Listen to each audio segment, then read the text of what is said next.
سلام، من مرزی هستم، مدرس شیرینی‌پزی و نونوایی. توی این ویدیو میخوام بهتون دونات یاد بدم که توی خونه خودتون درست کنین. دوناتی که آموزش میبینین فوق‌العاده نرم، کاملا پخته و خوشمزه است. تا آخر این ویدیو حتما همراه ما باشین چون یه مدل کرمبری توی دونات هم بهتون آموزش دادم.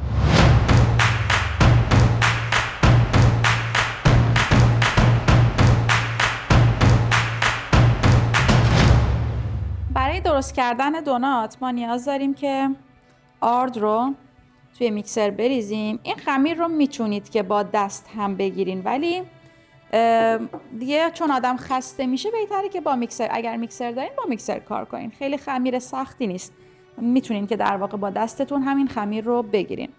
آردتون هم نیازی نیست آرد خیلی قوی باشه، میتونه آرد 0 باشه یا آرد 28%، ولی دیگه 4-0 و اینجور چیزا نباشه، خیلی ضعیف دیگه نباشه. خب یه چیز خیلی معمولی هم میتونین برای دونات استفاده کنین.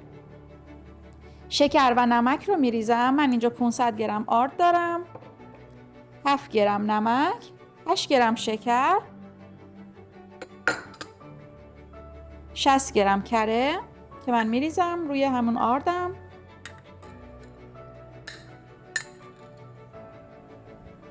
همه موادم خنکن. خب ولی اگر شما میخواین از مخمر خشک استفاده کنید باید موادتون رو یکم دمای محیط کنین. نیازی هم نیست ولرم باشه، فقط دمای محیط باشه کافیه.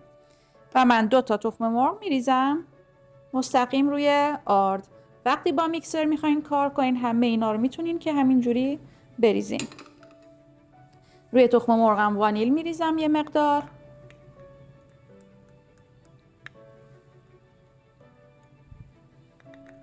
و در نهایت مخمری که من استفاده میکنم مخمر تره.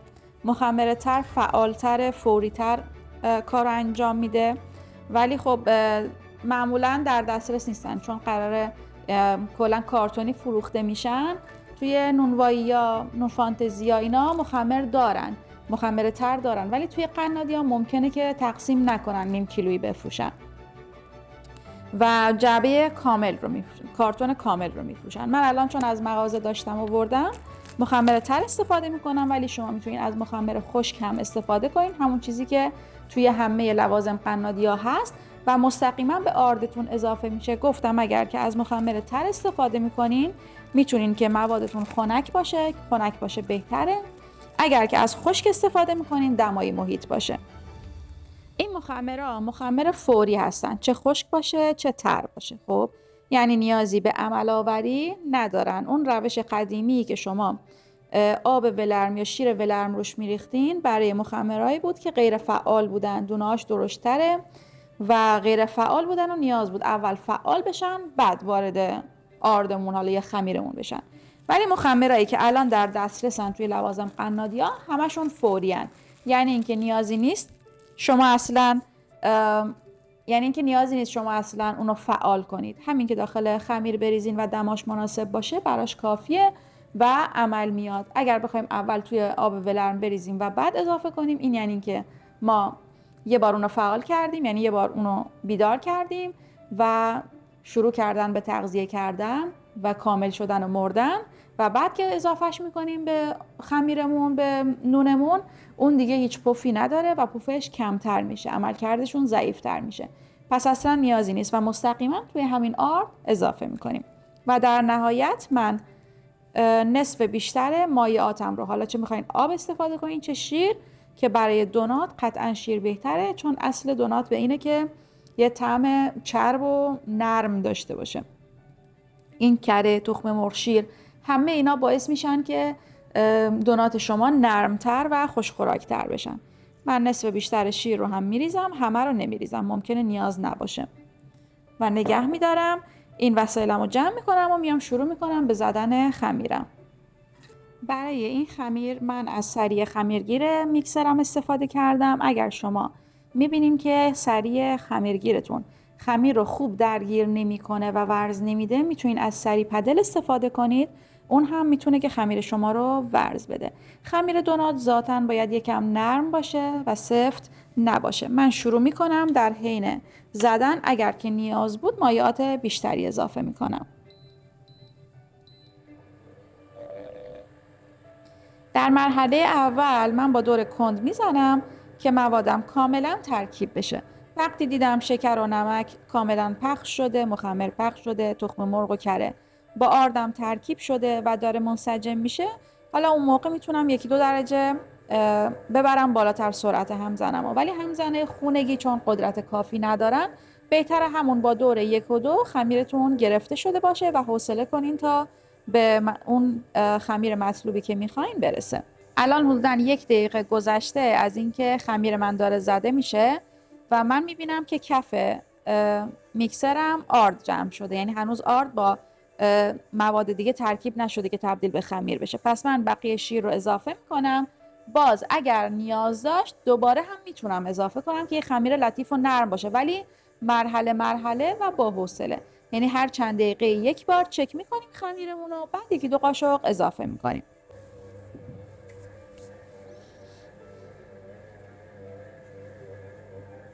خب الان نزدیک به 10 دقیقه میشه که من خمیر رو دارم با میکسر میزنم. این 10 دقیقه مداومه، یعنی اون تایمایی که قطع میکنم چکش میکنم و اینا رو حساب نکردم. به صورت مداوم یه 10 دقیقه زدم. اگر میکسر شما نیازه که بیشتر بزنه بیشتر بزنین، یعنی اینجوری نیست که حتما این یه قانونه که توی 10 دقیقه بعد انجام بشه، نه. چون که میکسرها قدرت‌های متفاوتی دارن. ممکنه یه سریا توی 5 دقیقه انجام بشه، یه سریا توی 15 دقیقه 20 دقیقه نیاز داشته باشه. الان خمیر من به تست کششی که بگم برای نون حجیم و اینا نیاز داریم اصلا نیاز نبوده برسه. در حدی که خمیرم جمع بشه برای من کافیه. ببینید در حدی که وقتی کش میارم خیلی راحت پاره نشه، ولی نیازی نیست که حتما صاف باشه. اگر رگه هایی هم داخلش هست هیچ ایرادی نداره، ولی مقاومت اینو داشته باشه که در یه حدی من بتونم اینو کش بیارم. چون خیلی پف آنچنانی قرار نیست داشته باشه دونات مثلا ضخامتش اینقدر قرار اینقدر بشه. خب پس خیلی نیاز به تست کشش 100% نداره. در این حد من برام کافیه. اینو استراحت میدم تا حجم خمیرم 1.5 برابر بشه و بعد دوباره کاتر میزنم حالا یا چونه میگیرم و استراحت دوم انجام میدم. فعلا بعد بفرستم برای استراحت اول که اونم بستگی به دمای محیطتون و دمای خمیرتون میتونه متفاوت باشه. برای بعضیا 10 دقیقه حجم میگیره، برای بعضی ممکنه نیم ساعت طول بکشه تا حجم بگیره. خب بعد از اینکه حجم خمیرم 1.5 برابر شد، روی صفحه کارم میارم و شروع میکنم به تقسیم کردن.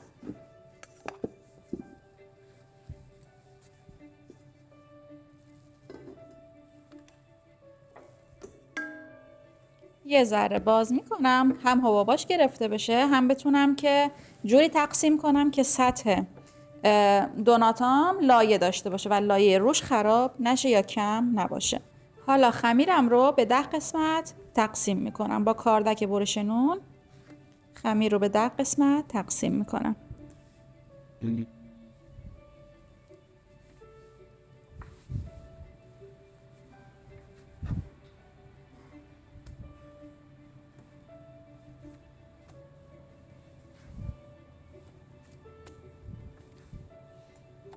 اول تیکه تیکه میکنم، بعد کم و زیادش میکنم دیگه، جوری که اول میخوام سطح رو داشته باشه.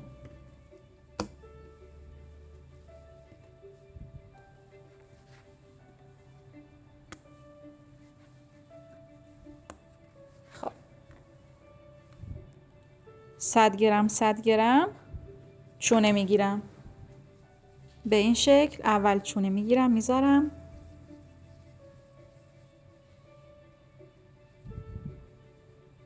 میتونین اگه میخواین بزرگتر باشه وزنش رو بیشتر کنید.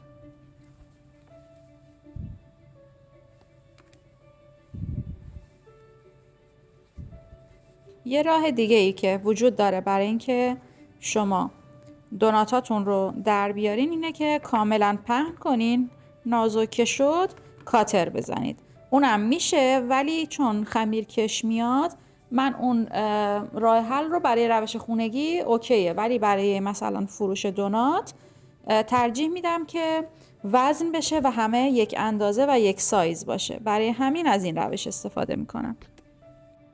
خب دوناتای من، خمیر من کلا شد 9 تا دونات 100 گرمی. من با یه پلاستیک روشو میپوشونم، 5 دقیقه 10 دقیقه دوباره استراحت میدم. یه استراحت که کرد میام فرم میدم و میذارم برای استراحت آخر. خب برای اینکه من دوناتا رو فرم بدم یکی یکی با وردن باز میکنم. باید نازک بشه حتما و سعی کنید که گرد باز کنید.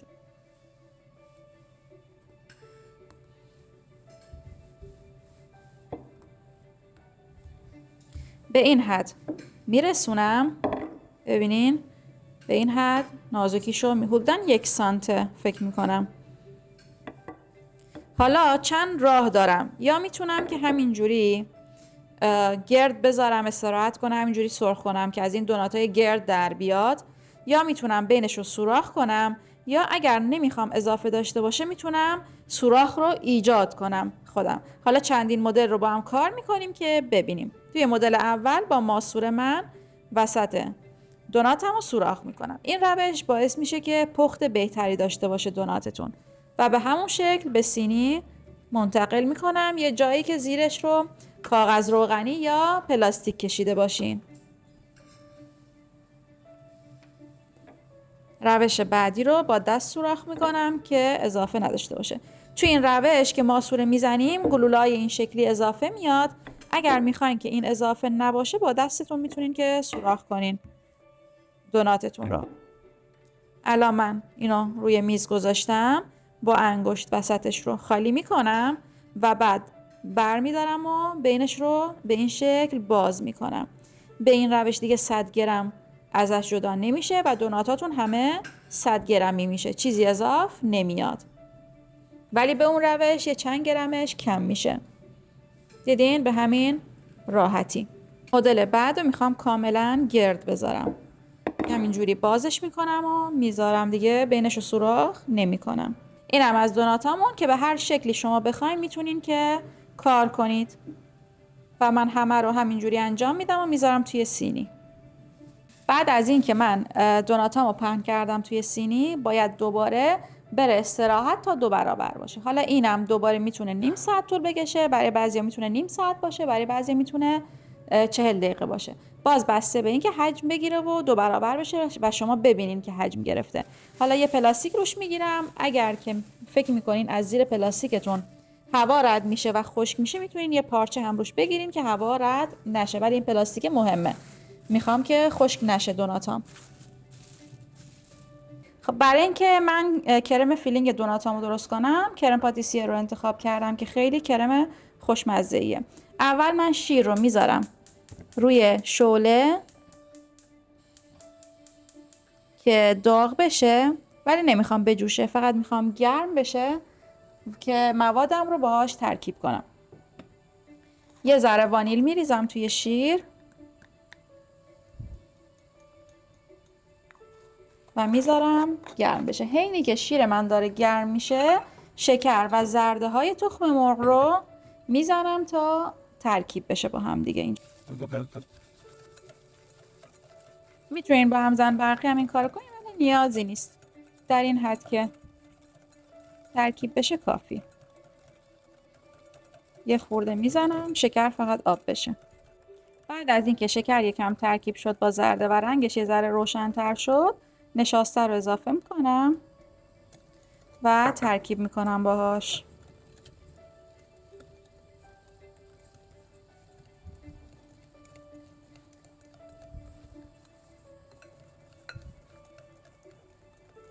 در این حد. حالا که شیرم داغ شده اول زیرش رو خاموش میکنم، یه مقدارش رو به زرده اضافه میکنم. نمیخوام ببین اگه من الان زرده ها رو کامل بریزم توی شیر داغ زرده من میبنده. من نمیخوام این اختلاف دما صورت بگیره، میخوام که هم دما بشن. به این تکنیک میگن تمپرینگ. تمپرینگ یعنی من اول بیام زرده رو هم دمای موادم کنم، آروم آروم دما رو ببرم بالا و بعد با هم دیگه ترکیبشون کنم که شوک دمایی بهش نخوره. این تکنیک رو برای استفاده کردن از ژلاتین هم همین کار میکنیم دیگه. اول یه چیز گرم بهش اضافه میکنیم ترکیب بشه یا مثلا میخوایم به خامه اضافه کنیم، یه مقدار کم از خامه رو میریزیم توی ژلاتین که ترکیب بشه و بعد ژلاتین اضافه میکنیم برای اینکه یهو نبنده. برای زرده هم همینطور، برای اینکه یهو نپزه ما اول هم روون میکنیم موادمون رو، همین که هم دما میکنیم.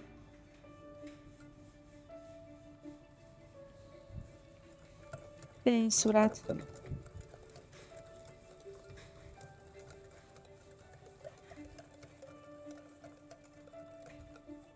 الان هم رقیق تر شد، راحت ترکیب میشه و هم دماش گرمتر شد و میریزم توی شیر که الان من زیرش کاملا خاموشه، زیر گازم.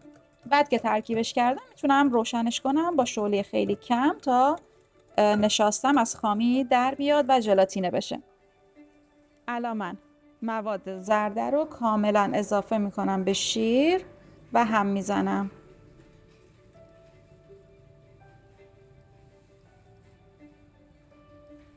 به این صورت ترکیب میکنم و زیرش رو الان ملایم روشن میکنم تا ژلاتینه بشه و کرم من سفت بشه. وقتی که شعله رو روشن کردین مرتب هم بزنین که همه موادتون با هم دیگه ژلاتینه بشه. توی این مرحله شما میتونین که طعم هم بدین به پاتیسیرتون. ببین این الان پاتیسیر وانیلی که من دارم درست میکنم. اگر شما میخواین شکلاتی بشه، وقتی که سفت شد موادتون میتونین شکلات تا گرم کرم شکلات بهش اضافه کنین و شکلاتی بشه. توی این مرحله میتونین پودر قهوه یا نسکافه اضافه کنین و طعم نسکافه بگیره. شما میتونید به راحتی این کرم رو با طعم‌های مختلف درست کنید و برای فیلینگ دوناتاتون استفاده کنید. خب الان موادم داره شروع میکنه به بستن و ژلاتینه شدن. همچنان من هم میزنم تا ته نگیره و ترکیب بشه. کرممون باید غلیظ بشه. وقتی که غلیظ شد من کره رو بهش اضافه میکنم در آخر سر تا براق هم بشه.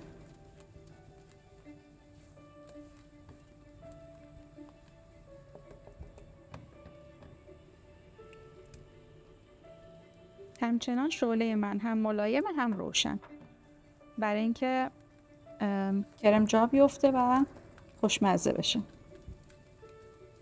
بعد از اینکه کرم پخت من انتقال میدم به ظرف تا توی ظرف خنک بشه و بعد توی قیف میریزم. بسیار کرم خوشمزه، معروف ترین کرم توی شیرینی پزی فرانسوی و برای خیلی چیزا میتونین ازش استفاده کنید. برای سرخ کردن دوناتا من توی یه قابلمه کوچیک روغن میریزم که مقدار روغن کمتری ببره که سطح روغنم یکم زیاد بشه و بعد میذارم روی شعله تا دما به 170 یا 180 برسه. بین این 170 180 باید بازی کنه وگرنه دونات من خوب سرخ نمیشه. اگر کمتر باشه یا بیشتر باشه مشکل پیش میاد.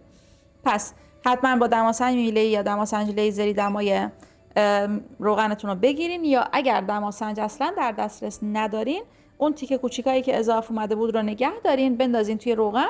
وقتی که شروع کرد به سرخ شدن اون موقع دیگه داغه میتونین که دوناتاتون رو بندازین، ولی اون موقع شعله رو متوسط نگه دارین، دیگه خیلی شعله زیاد یا خیلی کم نباشه. خب ببین من یه دونه رو برای تست انداختم.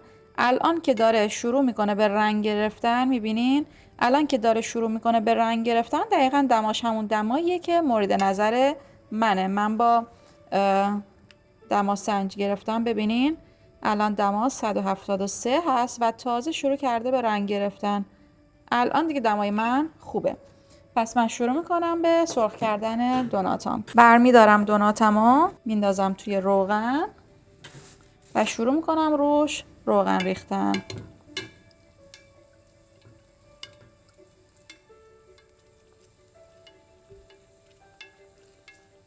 به این حالت دوناتم بهتره که یکی یکی سرخ بشه، یا اگه ظرفتون بزرگه نهایت 2 تا 3 تا، که وقتی زیاد تعداد زیاد میندازین باعث میشه که دمای روغنتون بیاد پایین و مناسب این کار دیگه نباشه. روغنم حتما از روغن بدون بو بدون طعم باشه و سرخ کردنی باشه. حین کار دما رو مرتب چک میکنم که کنترل بشه. نیاز باشه هی کم هی زیاد میکنم دما رو. بعد از اینکه سرخ شد برمیدارم روی توری خنک کننده میذارم. اصلا نذارین روی پلاستیک حالا یا سطح کار یا بشقابی، چون خیس میشه و نم میگیره. خب حالا که دوناتامون آماده است، من میخوام اینایی که وسطش سوراخ نداره رو فیلینگ کرم بزنم. اول با یه چاقو یه سوراخ ایجاد میکنم و قیفم رو سعی کنین یه قیف محکم انتخاب کنید. با کرم پر میکنم. خب الان میخوام که شکلات آب کنم و دوناتایی که بین سوراخ داره رو توی شکلات بزنم. آب جوش میریزم توی یه ظرف قابلمه چیزی و به صورت غیر مستقیم بماری میکنم. میذارم تا شکلاتام آب بشه. من ترکیب شکلات تلخ و شیری استفاده کردم که وقتی مخلوط میشه هم اون تلخی لازمو داره هم شیرینی لازمو، یعنی یه طعم متعادله، نه تلخ نه شیرین. بعد از اینکه شکلاتم آب شد در حد یک قاشق روغن باش مخلوط میکنم تا روون تر بشه و صاف در روی دوناتام بشینه.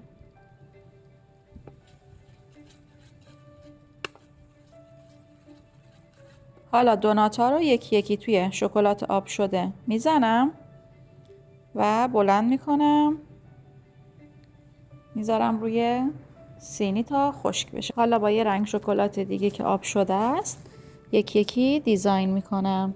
میتونین دیزاین کنین، میتونین دیزاین نکنید. به نظر من جالب میشه اگر که حالا بزنید.